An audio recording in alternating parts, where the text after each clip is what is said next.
Salut les compagnies, salut les peuples, j'espère que vous allez bien. On se retrouve pour une nouvelle vidéo de présentation. On va parler de Kingdom Come Deliverance The Board Game.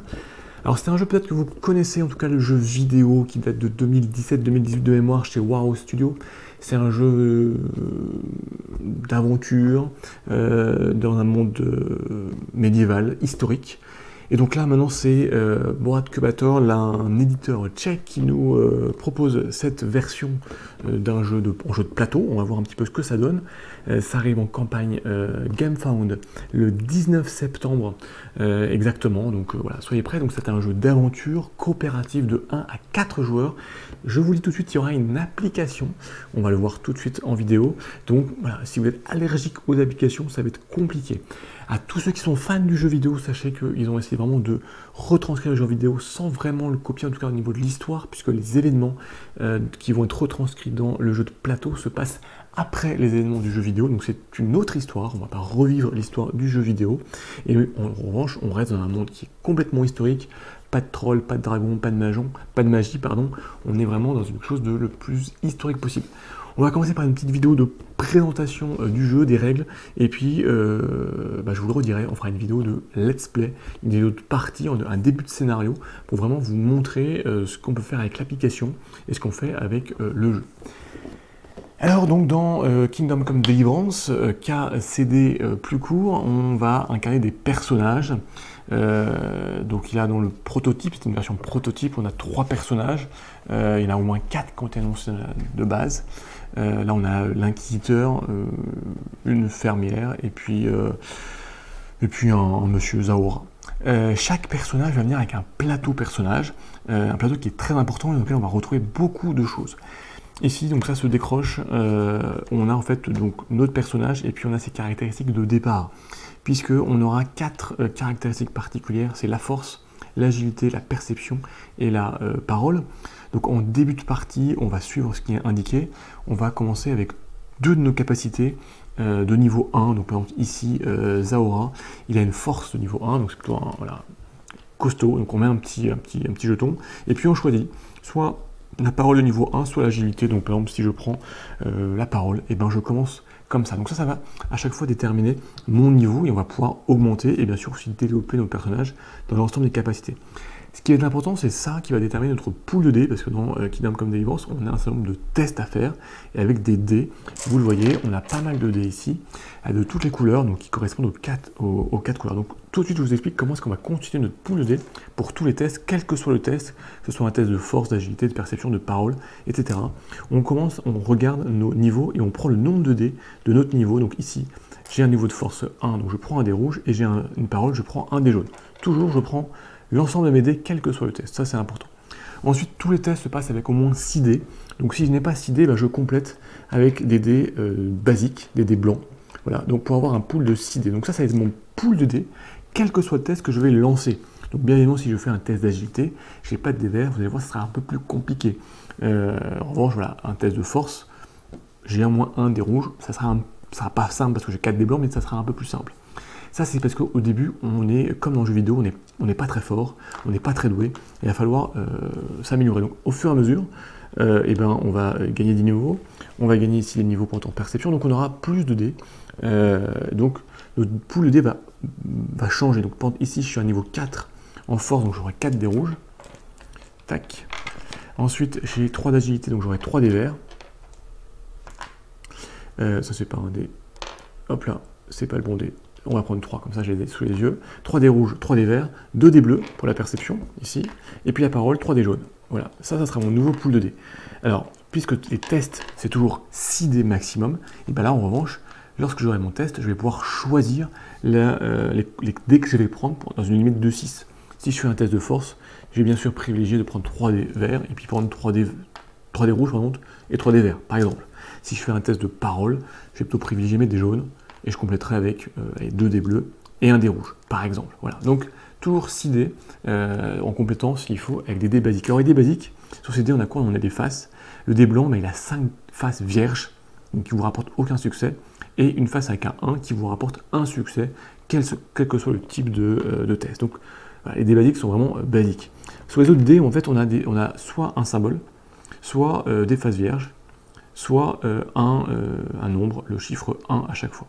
Donc quand on va lancer nos dés, eh ben, si on fait les chiffres 1, c'est toujours une réussite, puis on va cumuler nos réussites. Donc quel que soit le type de test, donc si je fais un test de parole et que je fais un 1 avec un dé rouge, ça me rapporte une réussite, c'est je parle très fort, je suis costaud et j'impressionne les gens. Donc on additionne toutes ces valeurs, et puis par contre, en plus, on a les symboles, qui eux, les symboles rapportent aussi un point de réussite, mais uniquement si le test correspond à la couleur. Donc ici, si je fais un test de parole, donc c'est le jaune, et je fais ce symbole-là, ça me compte comme un point de réussite. En revanche, si toujours sur le test de parole, j'ai le symbole de force sur le dé rouge, ça ne me rapporte pas de point de réussite. Donc je prends mes 6 dés, admettons que je fais un test de parole, je vais faire un exemple.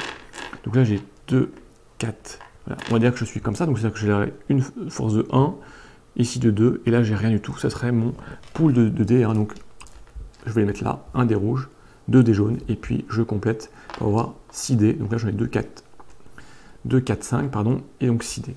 Je prends mes 6 dés, lorsqu'il y aura des tests, on y reviendra, on lance nos petits dés, et on regarde un petit peu ce qu'on fait. Donc là par exemple, typiquement, eh ben, c'est parfait cet exemple, j'ai un 1 sur le dé rouge, donc c'est un point de réussite, j'ai un symbole jaune, c'est un test de parole, donc ça me rapporte un point de réussite, donc j'ai 2 réussites, et 0 sur le reste. Vous verrez, je peux relancer une fois les dés en utilisant de l'énergie. Donc justement, ça va me permettre de parler de l'énergie. On a 2 autres caractéristiques, c'est nos utilités, c'est-à-dire nos points de vie, et notre énergie. Donc pareil, on a un niveau de départ. Ici, on a 10 points de vie de départ, et on a 3 points d'énergie. Les points de vie, quand on va prendre des coups, on va perdre de la vie jusqu'à mourir. On pourra bien sûr augmenter nos points de vie avec des boucliers, des armures, etc. Et notre énergie, on va pouvoir utiliser pour faire des actions particulières au cours du jeu. Lorsqu'on fait notre test avec nos 6 dés, on a le droit de relancer une fois un ou plusieurs dés contre un point d'énergie. Voilà, donc ça permet de relancer. Ici, je pourrais relancer mes 4 dés. Hop là. Et qui me donnerait, donc là, dans ce cas-là, j'aurais, au lieu d'avoir 2, sur un test de parole, j'ai 2 points grâce au jaune et 2 points ici avec le rouge et le blanc, donc 4 points de réussite. Et on verra si ça suffit ou pas. Donc ça, c'est l'exemple des caractéristiques, notre VT, notre énergie. On a ici nos points d'action. On commence toujours avec 3 points d'action. On pourra aller jusqu'à 4 points d'action. On verra. Ensuite, ces points d'action sont utilisés à chaque tour pour réaliser des actions. Ici, on a nos points de capacité. Au fur et à mesure de la partie, on va gagner des capacités particulières, des points de capacité. Plus on va combattre, plus on va gagner des points de capacité physique. Plus on va parler, plus on va gagner des points de capacité de charisme ou de persuasion. Plus on va récolter ou faire de l'agilité, on va récupérer des points de dextérité, etc. Donc on va récupérer des points comme ça au fur et à mesure. Alors à quoi servent ces points d'expérience? De 2 façons on va pouvoir les utiliser. Soit pour augmenter nos attributs, soit pour acheter ici des cartes de capacité. Pour les points d'attribut, c'est très simple. Il faut dépenser à notre tour de jeu un point d'attribut pour aller au niveau 1, 2 points pour aller au niveau 2, 3 points pour le niveau 3, en respectant la couleur. Donc ici, si je suis de force niveau 1, je vais aller au niveau 2, j'ai 2 points de capacité rouge, je peux les dépenser et je vais monter d'un niveau. Voilà. Ici, j'ai un point de vert, je pourrais très bien le dépenser pour gagner un point ici vert d'agilité, etc. Nos points de capacité peuvent aussi être utilisés pour acheter des compétences. Voilà. Donc il y a différentes compétences qui sont donc des 4 couleurs qui sont reliées. Alors il faut savoir que toutes les compétences elles sont toutes uniques, donc il faut faire attention quand vous achetez parce que les autres joueurs ne pourront pas les avoir. Donc peut-être discuter entre vous pour savoir comment vous voulez orienter votre personnage. Vous avez différents niveaux de capacité. Donc ils vont des niveaux 1 jusqu'à des niveaux 3.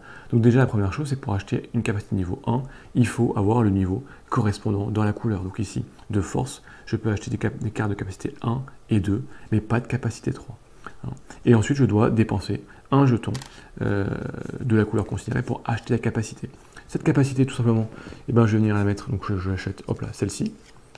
Et puis en fait, tout simplement ça vous donne un bonus. Par exemple ici, ça vous permet de ne pas recevoir de statuts ensanglantés, on va y revenir. Ici, statut ensanglanté, ça vous donne des malus. Ça peut être des relances supplémentaires de dés, de 1 ou plusieurs dés, des relances gratuites de dés. Ça peut être des points de vie supplémentaires, ça peut être plein de choses. Et puis ça peut être même pour les plus grosses cartes, ça peut être des combos, puisque vous avez peut-être vu, remarqué, je n'en ai pas parlé, sur les dés, vous avez peut-être parfois des petites vagues comme ça, ou des petits symboles. Ces petits symboles, en fait, permettent de déclencher des capacités pour encore avoir plus de points. Donc ici, par exemple, avec cette carte, cette capacité, si je fais 3 vagues, et ben ça donne 3 points de réussite et 2 boucliers. Alors les boucliers, on les retrouve aussi sur les symboles verts. Ces boucliers permettent dans les tests de capacité, dans les tests de combat, et bien quand on va prendre des coups, d'annuler des coups, parce que chaque coup qu'on prend, c'est 1 point de vie ou 1 point d'énergie en moins. Voilà, donc bouclier, tout simplement, ça annule 1 point de dégâts. On continue, et donc il reste ici la partie, la piste de suspicion. Vous allez voir dans tout le système de jeu, on va pouvoir attirer l'attention des gardes, plus ou moins important. Donc on commence la partie avec une suspicion qui n'est pas très forte. Donc plus votre piste est remplie, moins vous êtes suspicieux, moins vous inspirez la méfiance des gardes, et plus vous allez attirer la méfiance des gardes, plus vous allez retirer ces jetons qu'on met ici dans cette zone-là. Qu'est-ce qui se passe? C'est que ça dévoile ici des petits symboles, des points d'exclamation. Donc au début, il n'y a que le triple point d'exclamation qui est visible, et quand vous allez en enlever, vous allez avoir un double point d'exclamation jusqu'à avoir un seul point d'exclamation. À quoi ça correspond? Vous allez voir, ça correspond à des dés ici, des dés qui vont être lancés par les gardes lorsque vous aurez des tests de détection à faire. La couleur va dépendre donc du niveau d'alerte du garde, jaune, orange ou rouge. Bien sûr, donc le rouge a beaucoup de points d'exclamation, 3, 2, 1, alors que un jaune a des faces vierges et moins de points d'exclamation. Donc on va lancer en fonction du niveau de suspicion du garde concerné, l'application vous le dira un dé, et en fait tout simplement, donc on va un petit peu en remettre quand même, si le symbole qu'on voit là, vous obtenez ce même symbole, vous le mettez dans l'application et il se passe certaines choses. Il peut vous engager, puis ça peut être le combat, etc. Donc ici, forcément, là vous ne serez détecté uniquement sur des triples points d'exclamation. Donc plus vous allez baisser ici, plus vous allez potentiellement déclencher l'alerte des gardes. Alors, lorsqu'on enlève, on bouge nos petits marqueurs là, on les met dans cette zone-là, et à la fin de chaque tour, on les remet dans la piste. En revanche, pareil, il y a des moments si on est blessé, si on est recherché, si on est sous, parce qu'on a trop bu, ou si on est sale, on va vous dire, parce que vous avez fait une action qui, voilà, vous êtes trouvé dans la boue, on vous mettra ici le petit token, le petit jeton, et en revanche, ce jeton-là, il va rester toute la partie, sauf si on trouve un moyen de se le retirer. Par exemple, si on est sale, il va falloir trouver un ruisseau, quelque chose pour se laver. Et sinon, tant qu'il est là, lui, il reste plusieurs tours, voire tout le scénario, ce qui fait que vous êtes plus recherché. Ça s'explique assez facilement, parce que si vous baladez en plein centre-ville au marché, ensanglanté, complètement sous, ou couvert de boue, forcément les gardes, ils vont avoir l'œil sur vous, ils vont être vigilants, ils vont pouvoir se demander ce que vous faites. Donc vous avez compris, ce plateau est vraiment très important, regroupe, je dirais, tout ce que vous devez savoir sur votre personnage. À cela s'ajoutent vos cartes d'inventaire et vos cartes d'accessoires à la main, le corps et la tête, tout simplement. Ces cartes, elles viennent ici. Voilà, donc on a des cartes de départ. Donc ça peut être souvent on commence avec des armes de base, un couteau, un gourdin. Donc ces armes-là, une carte par main, on ne peut pas avoir 2 épées en même temps, un casque ou un chapeau, etc. Donc ces cartes, en fait, elles vous donnent des compétences et des capacités supplémentaires. Par exemple, ici, ce couteau que vous pouvez avoir au départ, ça vous donne que vous pouvez relancer sur une action d'assassinat un des vers gratuitement. Voilà, tout simplement. Ici, ce petit chapeau vous permet de relancer sur un test d'alerte, donc avec un garde, un dé gratuitement, etc., etc. Donc ça vous donne des capacités, ça peut vous donner des dés supplémentaires, ça peut vous donner des points de vie supplémentaires à utiliser. Ceux qui sont en trop, je dirais, sont dans votre inventaire, dans votre sac, et vous pouvez comme ça gérer ce que vous avez en main et ce que vous avez dans votre sac. Alors attention, certaines armes, par exemple, ici pour donc la hallebarde, et bien on vous dit, bah, attention, si vous mettez la hallebarde en main, il y a un petit rond noir, vous ne le répétez pas, mais ça veut dire que vous devez prendre un petit jeton ici de votre piste de suspicion et le mettre sur la carte, parce que effectivement vous baladez en plein centre-ville avec une hallebarde à la main, forcément ça va attirer l'attention des gardes. Voilà. Et en combat, ils vous disent que vous pouvez relancer les dés, échanger les dés, etc. En revanche, à partir du moment où vous allez retirer votre arme, et ben, vous allez remettre le jeton, vous serez moins, il y aura moins de suspicion contre vous. Voilà ce qu'on peut dire sur la partie des personnages. La dernière chose, ici, le statut de discrétion.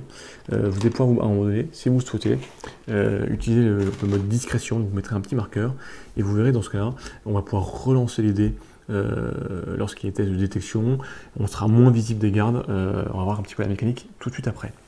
Donc ça c'est, voilà, si je vous montre, il y a d'autres personnages, hein.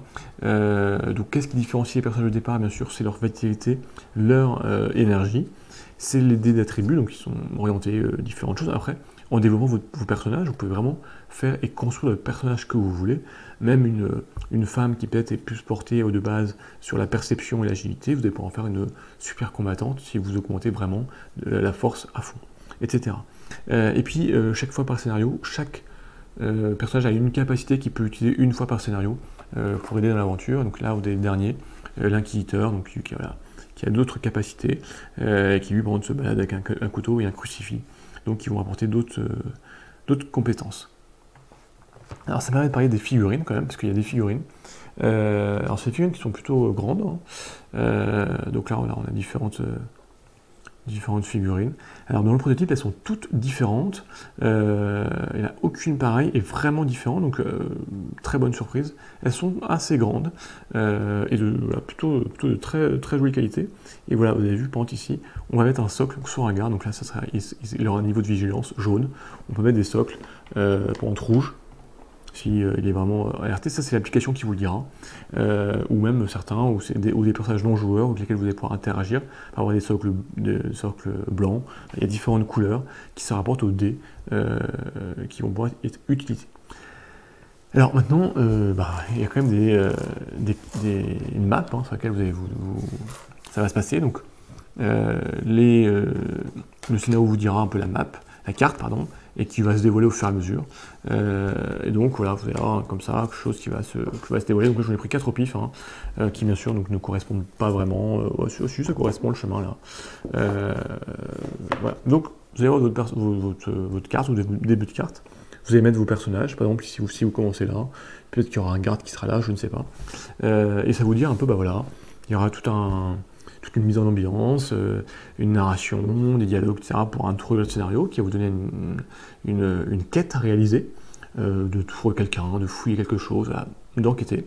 Et donc, il va vous donner aussi des points d'interaction. Donc, ça peut être des points d'interaction un peu qui vont attirer la vigilance des gardes, fouiller un coffre, casser une porte, voilà. Ça peut être aussi tout simplement des choses qui par contre ne vaut rien. Voilà, ça peut être de récolter de l'herbe, par exemple, des herbes. On va y revenir.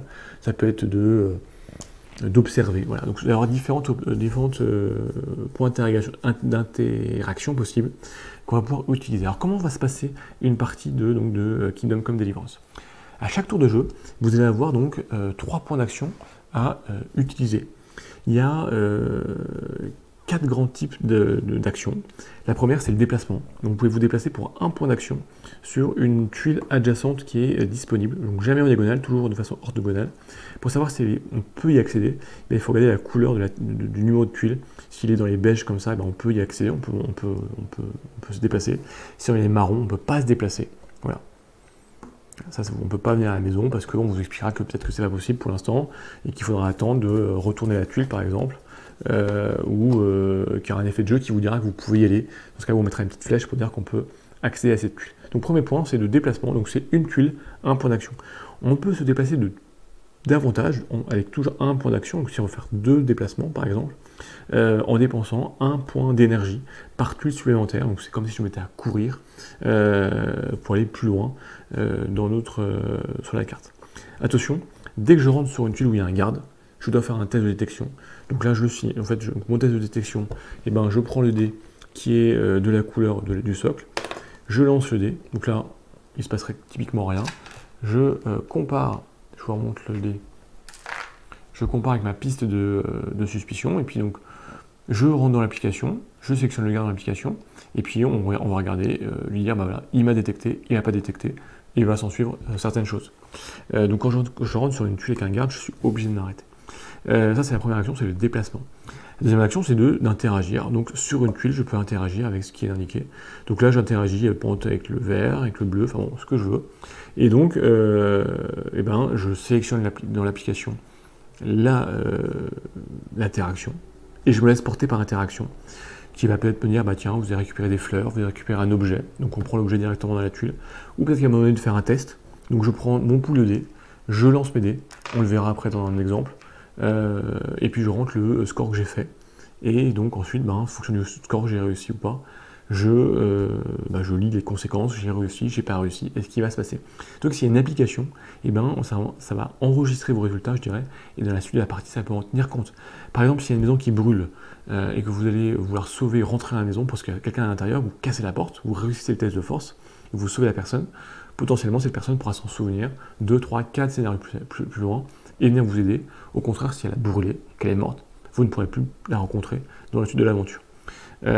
Ces interactions avec un point d'exclamation sont des interactions qui vont vous dire qu'il y aura un test d'alerte s'il y a un garde sur la tuile. Si vous commencez par exemple à creuser un trou ici, il y aura un test d'alerte, et si le garde vous détecte, peut-être qu'il va venir vous combattre, vous engager, et s'en suivra un combat entre vous. Ça c'est donc la deuxième action, c'est l'interaction. La troisième action possible, c'est d'aider un de ses camarades. Donc si vous êtes à deux sur une même tuile, que le premier joueur fait une action, le deuxième joueur peut dire, moi je veux l'aider dans son action, je dépense un point d'action, et donc comme ça, je lui donne une relance de ses 6 dés, si besoin dans son action. Donc au lieu d'avoir une seule relance, il aura 2 relances, ce qui peut permettre de vraiment maximiser en gardant les dés qui ont eu des réussites, et de relancer les dés où il y a eu des échecs. La quatrième action principale, c'est de l'économie d'un point d'action. Donc, ce qui vous permet de garder un point d'action pour le tour suivant. Et donc, au lieu de commencer le tour suivant avec 3 points d'action, vous commencez avec 4 points d'action. Donc, potentiellement, il y a plus d'actions possibles. Et ensuite, il y a un certain nombre d'actions possibles, qui vont être liées au scénario, qui vont être données par le scénario. En particulier, ça peut être de créer des potions de l'alchimie. Ça peut être ça va être plein de choses qui vraiment sont pas spécifiées vraiment dans les règles, mais au cours de l'aventure, dans l'application, vont vous dire un petit peu ce que vous pouvez faire, et si ça vous coûte ou pas un point d'action. Lorsque les joueurs ont joué, donc d'ailleurs je précise, tous les joueurs, vous pouvez jouer et mixer les interactions, c'est-à-dire que le premier joueur va faire une action, le deuxième joueur une action, puis revenir au premier joueur. Voilà, vous vous débrouillez entre vous, entre guillemets, pour faire vos actions. Puis au moment donné, vous voulez passer, parce que vous avez dépensé tous vos points d'action, ou vous avez suffi, et on passe à un nouveau tour, on fait un système de rafraîchissement, et donc dans ce cas-là, quand on rafraîchit, on récupère tous nos points d'énergie de base. Donc ici, on revient pour à 3 points d'énergie. Les petits jetons qui étaient ici dans la partie zone de défausse, on les remet dans le piste de suspicion, et on est reparti pour un nouveau tour. Attention, les gardes, par exemple, aussi, s'ils avaient eu des interactions, potentiellement, sur un même tour, si vous interagissez plusieurs fois avec lui, l'application le saura, et donc il aura peut-être moins d'énergie. En revanche, à la fin d'un tour, lui aussi récupère virtuellement, vous ne le voyez pas, mais il récupère de l'énergie, il récupère ses forces, donc ça sera peut-être plus difficile de revenir le combattre. Lorsqu'il est engagé, qu'il y a un combat, parce que vous l'engagez dans le combat, c'est une interaction possible dans une phase d'assassinat, et en fait nos deux personnages sont engagés socle à socle, et ils ne peuvent plus combattre. C'est la seule action possible, sauf à essayer de faire une retraite. Pareil, vous sélectionnez dans l'application et vous suivez les indications. Dans la phase de combat, c'est exactement pareil, on lance nos idées et on regarde les résultats, et en fonction de nos résultats, on prend des touches, donc on prend des points de vie, et on inflige des points de dégâts à notre adversaire, sachant que souvent les adversaires ont 3 points de vie. Donc on marquera les points de vie, et il va falloir lui infliger jusqu'à 3 points de vie points de dégâts pour le tuer. Il y a aussi une application d'assassinat qui la demande de l'agilité, mais si vous la réussissez, vous pouvez tuer directement un garde, et là, vous pouvez récupérer du matériel, des casques, etc. pour vous. À chaque fois que vous faites un rafraîchissement de tour aussi, l'application, elle le sait, et donc il peut y avoir des événements de fin de tour, et donc directement gérés par l'application, et bien tout simplement, ils vont vous dire peut-être que le garde va se déplacer, peut-être que des interactions qui étaient possibles ne seront plus possibles, peut-être que le scénario principal va évoluer, peut-être que vous allez rencontrer un personnage non joueur et vous allez pouvoir lui parler, déclencher une quête secondaire, ou vous aider dans votre quête principale, voilà. Après, ça va être porté par l'application. Voilà. En tout cas, je regarde si j'ai fait le tour pour la partie jeu de plateau, genre partie plateau physique, puisque vraiment tout se joue là. D'ailleurs aussi, comme je n'ai pas précisé, mais quand vous allez pouvoir avancer, il y a peut-être des nouvelles tuiles qui vont se rajouter, des tuiles d'intérieur, des tuiles d'extérieur, et qui donc voilà, vont agrandir la carte avec des interactions, des points, des éléments qui se passent dans un monde qui est vraiment très vivant et qui tient compte, et ça n'oubliez pas, de tout ce que vous faites. Alors on va regarder un petit peu ce que ça donne sur l'application. Alors l'application, je le précise tout de suite, c'est une application qui est vraiment encore en mode bêta, c'est pas l'application définitive, mais ça permet vraiment de donner une idée de ce que ça pourrait être à la fin. Donc voilà, on a une application, on commence un nouveau jeu, une nouvelle partie. Donc là, le scénario, voilà, c'est l'histoire de Nice de traite. On commence l'aventure. Tac. Et donc voilà, donc on est parti, ça vous donne, et on reviendra, c'est le scénario qu'on jouera, en tout cas le début de scénario qu'on jouera lorsque je ferai une démo. Donc ça vous explique voilà, que ça fait 2 ans qu'il y a eu la bataille de Svinovhost, dans la guerre des Hussites, que les catholiques et les Hussites continuent de se combattre. Et donc ça vous donne, voilà, je vous traduirai tout ça pour la partie du jeu, parce que là je veux vraiment partir de l'application en jeu. Donc voilà, où ça vous explique un petit peu tout ce qui se passe. Là, l'évêque catholique d'Olomouc, John Ironhad, vous a confié une mission. Il vous demande d'aller trouver quelqu'un, le loup, à Wolfsburg. Donc tout ça, voilà. Puis là je l'ai pas mis, mais il y a un son qui vous lit tout ça, si vous voulez l'écouter, et pas le faire en mode lecture. Donc voilà, donc c'est vraiment assez long et assez développé. Voilà, donc ça vous donne voilà, vous avez votre nouvelle quête là, le loup de Wolfsburg, donc on vous demande de trouver, de rencontrer cette personne pour trouver un lieu.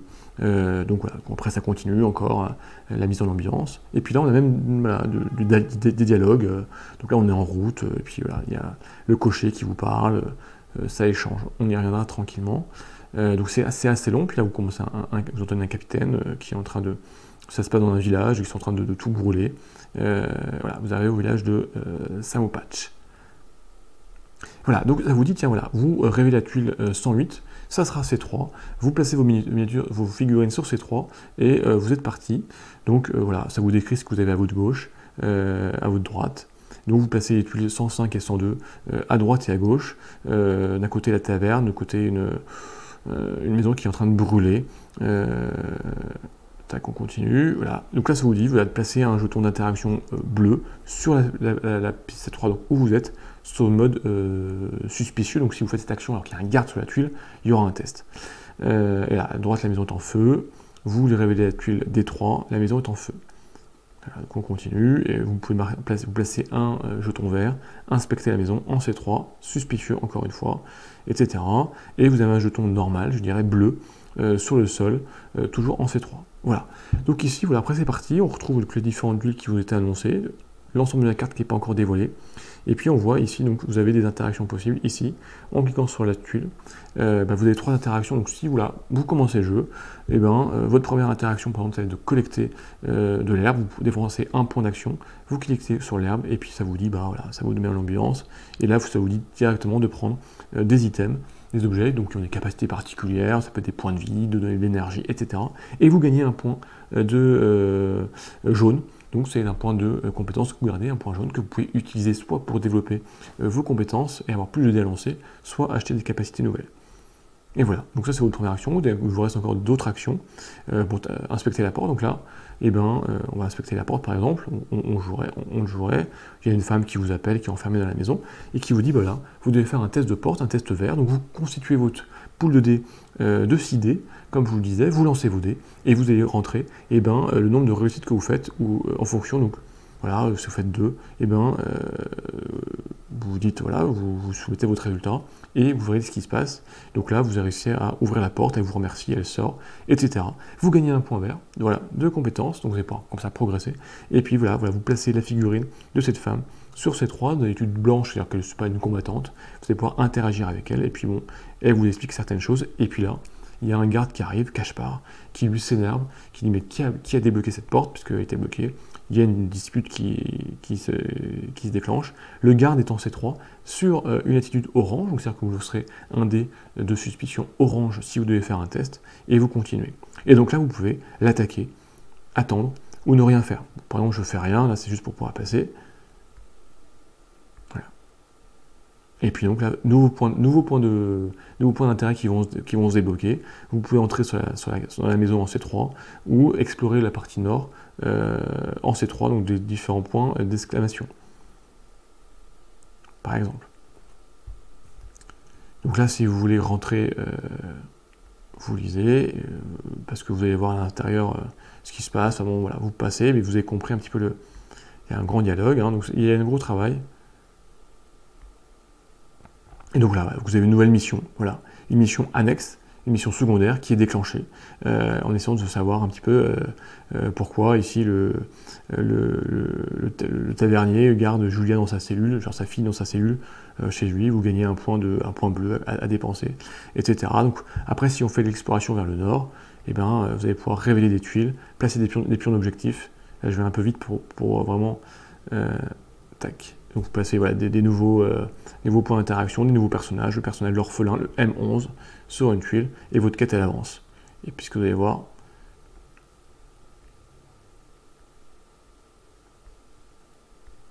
des nouvelles choses, vous avez ici, alors ça va apparaître que c'est l'application qui est un petit peu, qui met le temps à charger, voilà, vous avez débloqué différents endroits où vous pouvez avancer et venir ici interagir, vous avez différentes choses, vous pouvez interagir avec un personnage, regarder un chariot, encore regarder à l'ouest ou à l'est, et ici pareil, vous allez pouvoir examiner un peu le bâtiment, explorer à l'ouest, donc voilà.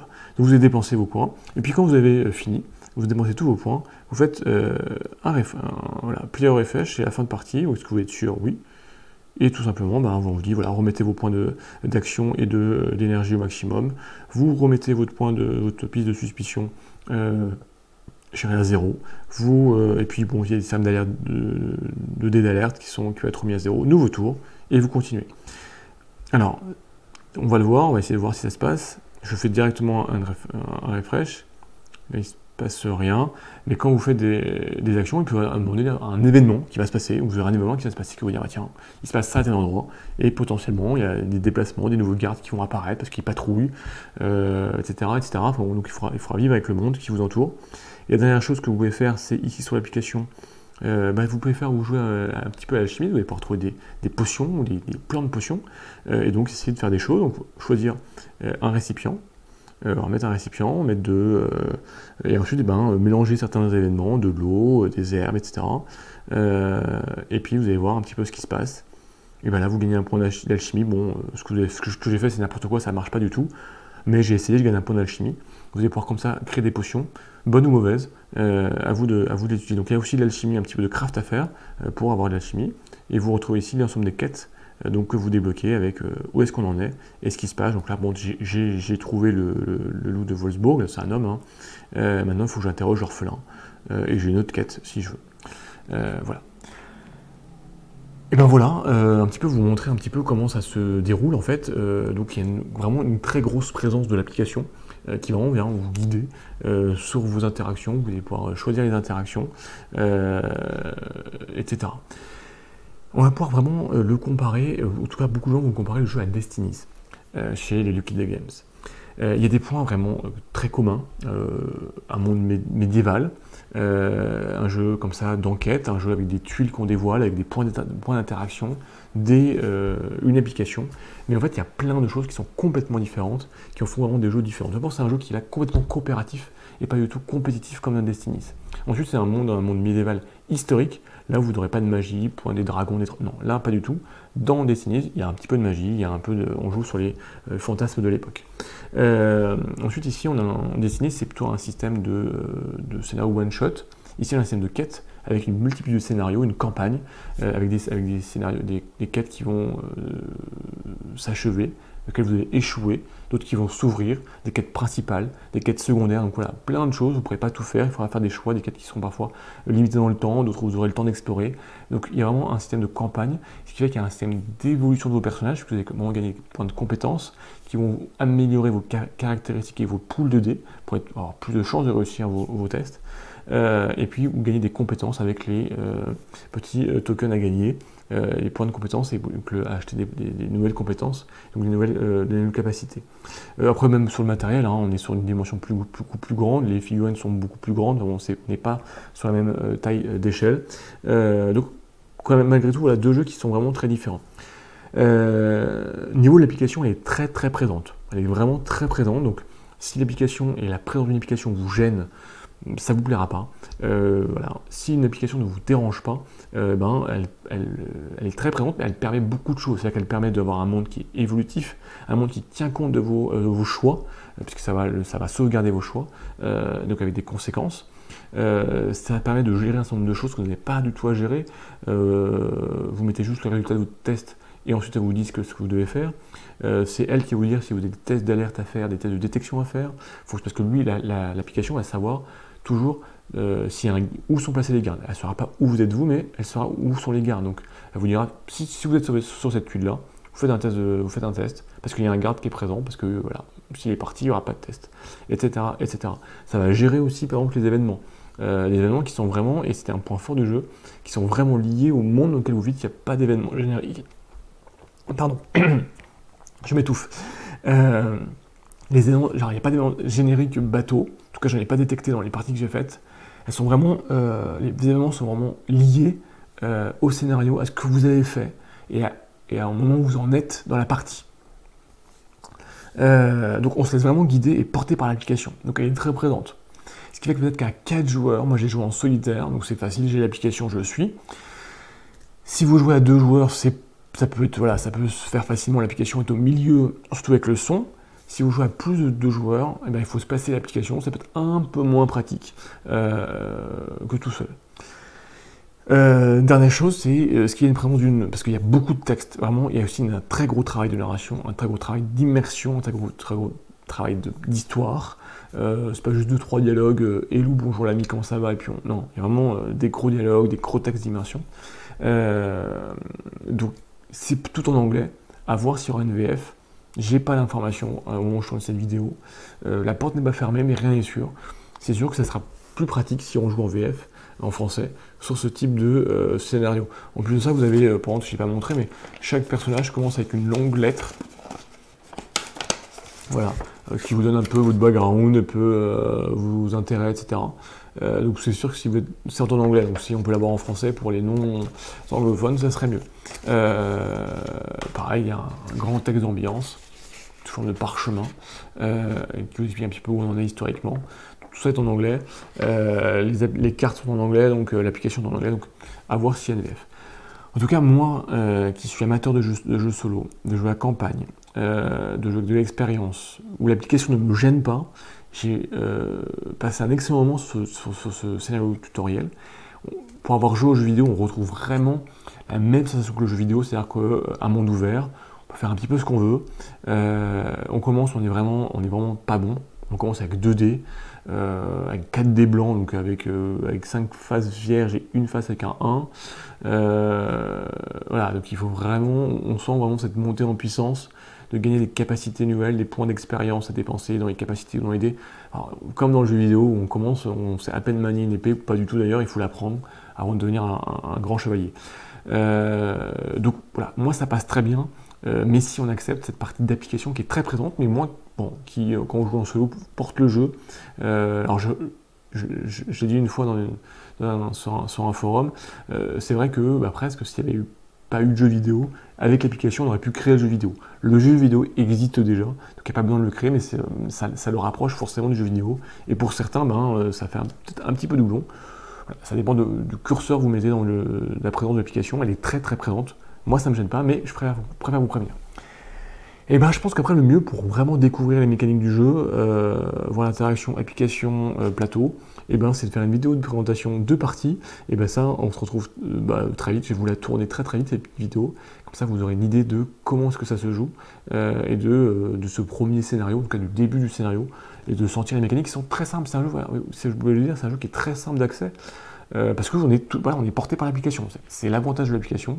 Son inconvénient, c'est qu'elle est très présente. Mais sinon, voilà, c'est un jeu très simple. Du moment qu'on a compris comment est-ce qu'on devait lire notre plateau joueur, le système de test, comment est-ce qu'on construit notre pool de 6 dés.